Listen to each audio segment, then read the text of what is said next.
Okay, I am from this moment on committing to actually recording my trade breakdowns and not just putting them off because I can't be bothered. So, line in the sand, every trade I take now that's posted will now have a trade breakdown. This one is going to be Euro USD from London session and GBP USD from New York session, which I've just taken or been taken out of. So yeah, going to break those two down as simply as I can. Um, yeah, so jump on charts, do really cool transition. Really cool transition. Cool. So I'm going to start with Euro USD from this morning. I'm going to try and make it as simple as possible. Now, I'm going to start with the daily time frame view just to basically outline why I've been looking at sells on Euro USD. And the main reason for that is the current market trend and also higher time frame trend, I guess you could say, is bearish. So if we're looking at this from a daily perspective, each candle is a day. So this is a lot of data. This goes back to July. So while a lot of this doesn't make too much bearing on what I'm taking day to day, because I will trade daily cycles, lower time frames, still good to take a look at it to understand higher time frame targets, especially when we're approaching them. But looking at Euro USD, we can see we've got this low to this high right here. So you could argue this is a bullish range that we've got right here. What's happened is we've liquidated this high right here. And then when we liquidated that high, we saw quite a sharp push to the downside, which broke the structure of this low to this high. So this low delivered this high. So then we've got a break right here. So we've got a break of structure. So although we have this much higher time frame bullish range, a more local range within that has broken. So we would assume from this point right here, we can go lower until a point where potentially we break higher and we start to basically follow through on this bullish range that's right here. So we've got a much higher time frame bullish range, which inside of that bullish range, we're bearish, slowly pulling down until we deliver a discounted price within that bullish range to then go higher.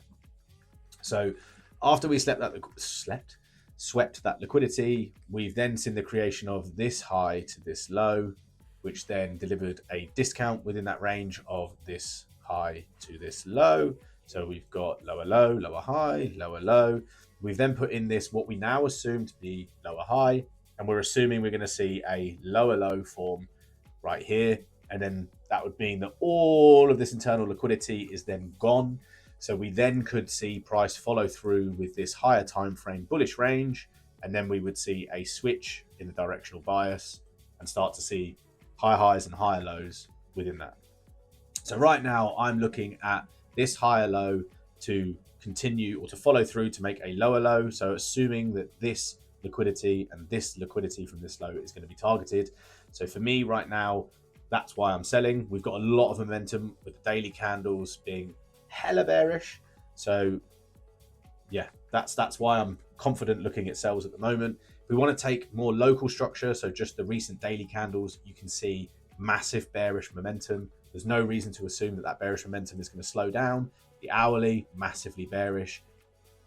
We could just assume at this point that sell positions will follow through. We're looking for sells until a significant amount of liquidity is taken or the higher time frames tell us otherwise.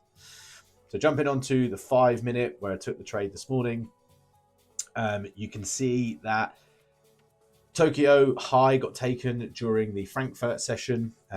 So we made this high right here. And after Tokyo high got liquidated, we saw a nice push to the downside, which broke this internal structure right here. So like with the higher timeframes on the daily, we saw a spike to the upside, sweep of liquidity, and then start to see bearish momentum kick in. We're just taking that kind of theory and applying it to these lower timeframes. So we know that we've taken liquidity. Overall, we're bearish. So daily cycles, one of the things that is part of my trading plan.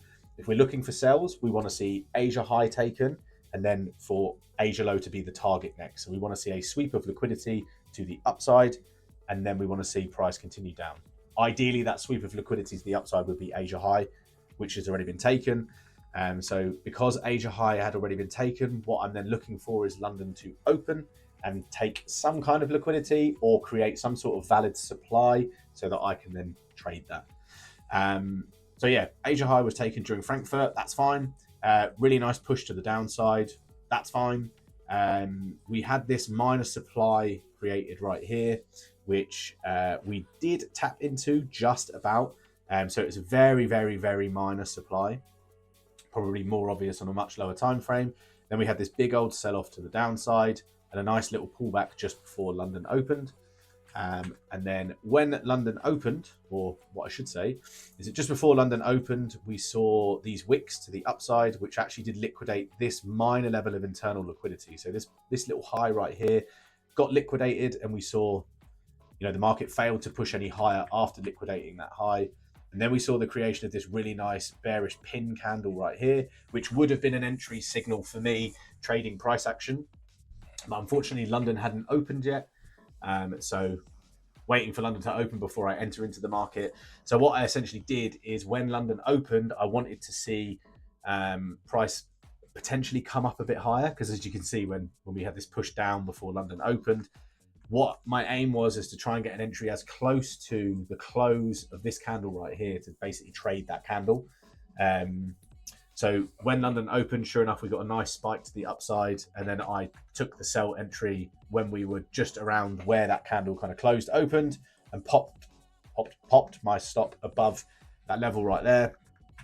Basically, just so that if we did decide to take out the high that was put in during Frankfurt, I would get out of the market, and then if we then started moving lower again, I would look to get a sell entry after that. But I was basically just happy with taking the risk at entering at that point. With the amount of momentum over the past few days, kind of made sense to me that London's going to open. It may just drop hard because there's not really any reason for it to come any higher. All of the price action, especially on the 5 minute over here, is what is known as efficient, because all of the supplies have been mitigated. So there's not really, you've got this one here, but it wasn't the direct, it didn't directly break any structure or anything. But that lower time frame price action right here, very efficient, mitigating all of the different supplies it's been creating. So was pretty confident in taking this sell trade right here. And as you can see, we did just push lower straight away, marked out this low, and basically said, part of the trading plan now is that we need to stay below those lows, provided there is no tradable structure above. So we did create this supply right here, but that was mitigated by this wick, and there was a minor fair value gap in here, but we kind of tapped into that and had quite a sharp bearish reaction. So for me, again, as long as we stayed below that low, that's fine, because there's no valid reason as to why we would come higher, because there is nothing to mitigate within that kind of little price range leg right there. Now, originally my target was 2.5%, which was rough, just below Asia low. But because the hourly candle that closed at 9 o'clock was so bearish, I extended my target to my other target of 3.1%. The 0.1 just covers my commissions, just means I get a full 3%. So yeah, that was the reason why I extended that target and took that. So yeah, that one was a really, really beautiful play. Proper textbook trade. The entry, it was a bit more of a gamble because it was taken based off a candle that was created pre-London. There wasn't really an entry that I would have taken during London, but I'm pretty happy with that entry anyway. Obviously, we got to take profit, so that was really good. So yeah, that's cool. So GU. Now the higher time frame stuff on GU is much the same. We liquidated liquidity to the side. We then created a bearish range right here. We're then trading within that range, making lower lows and lower highs in the daily time frame, as well as the other time frames. So I'm not going to go over it too much. But what we did see is with GU is there was some high impact news around 7 o'clock, which gave us this big old push to the downside. London didn't really do a lot. We didn't really see price move much during London. Although what we did see is during Frankfurt, we had this supply right here, which London failed to mitigate. We sat just below there. So we did break structure off of this supply. And it was kind of the, this price action is still valid, but anyway, so it created that supply. What we saw in New York is price come into that supply right there. And then I kind of held fire and waited to see what price did. I was going to enter just based off touching into the supply, but I decided against that.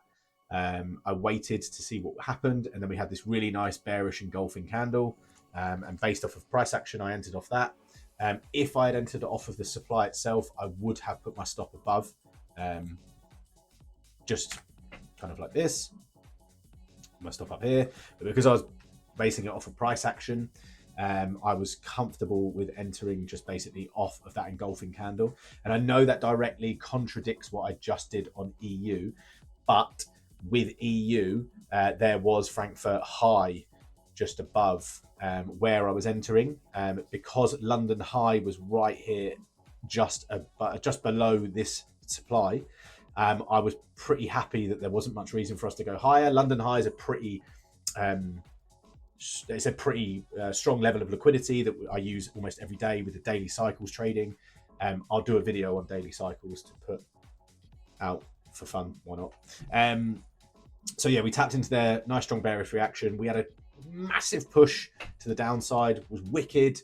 Was at about 2%. Stops was moved to break even. Figured we'd carry on, but we were approaching the 4-hour close, and I am much a conspiracy theorist when it comes to 4H closes. I think that there's something going on. They're heavily manipulated. The 10 a.m. and 2 p.m. 4-hour closes move like fucking wildfire. And we basically just saw price whip all the way back up. Close out as a doji candle. So had this have closed bearish, we would have assumed we were going to continue lower for the rest of the day. However, it closed with equal wick at the top and bottom and a bullish body, indicating indecision. So for me, I probably wouldn't have entered if that 4H had closed like that and I hadn't entered already. So yeah, whipped back up, took me out of break even. So not ideal, but still 3.1% up for the day. And those are the two trades broken down. That's pretty much it. I am going to commit to sending out trade breakdowns and mini lessons and stuff. It really helps me, keeps me focused, keeps me fucking right there, which I need. I find that if I lose focus or I don't, stay in the market, then I feel like I'm just falling out of it. So yeah, that's it. That's it for today. I'm probably not going to enter anything else. Don't see the point. So yeah, until my next one, I will see you later. I love you.